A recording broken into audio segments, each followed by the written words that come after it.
So guys, mag-medyas na lang ako.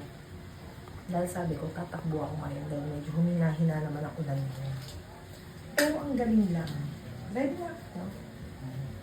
Ready na. Mga yung medyas ko, susuotin ko na lang. Eh, umulan. Ayaw ata may patakbo. Pero antayin ko. Humihina siya ngayon eh. Humihina yung ulan ngayon eh. Baka kayanin. Kayanin alam. Ngayon tumipiga siya, humihina siya. Kaya subukan pa rin natin na baka makatakbo ako ngayon. Kahit mga 5K lang. 5K lang po. Hindi naman po ako magtatagal sa labas gan. Although given na inuubo po ako talaga. Inuubo ko ngayon. Pero kasi, yung alam mo yung pakiramdam na kailangan ko talaga siyang itakbo. Ganun. Ganun na yung pakiramdam. Kasi, isang linggo na ako mahigit na walang takbo. At hinahanap pa siya ng sistema ko. Hindi na nakakatuwa. Kunin ko na yung sapatos ko, guys. Yung sapatos ko. Kailangan natin yung tumakbo. Ano na naman, short distance lang naman. Kaya, sana payagan naman tayo. Papagad, sina. 3 to 5K lang naman papagad. Tatakbo lang po. Katatapos lang din ng online class ko.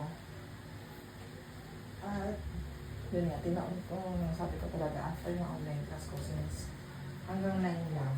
Kasi problema dyan, kapag pinush ko to, tapos bumaha, kaya talaga, paano ako makakapasok dito sa bahay? Kasi, siyempre, baha mo dito. Bukas naman kasi, workout naman ako. Kailangan natin magbalik talaga. Unti-unti. Hindi pwedeng stagnant tayo. Kasi umuulan na nananggaga ko. Pinagkita yun. Bukas loaded din ang Sabado natin. Nakapaglaban naman na tayo. Hindi nga lang natutuyo. Matulan ng ulan. Hindi pa ako nakapaglaban ng ibang sapatos kasi nga umuulan ang hindi napatuyo.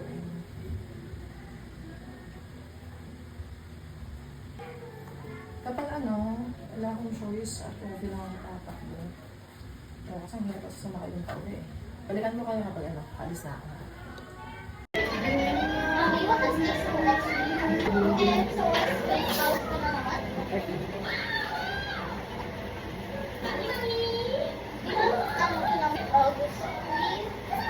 Bertie.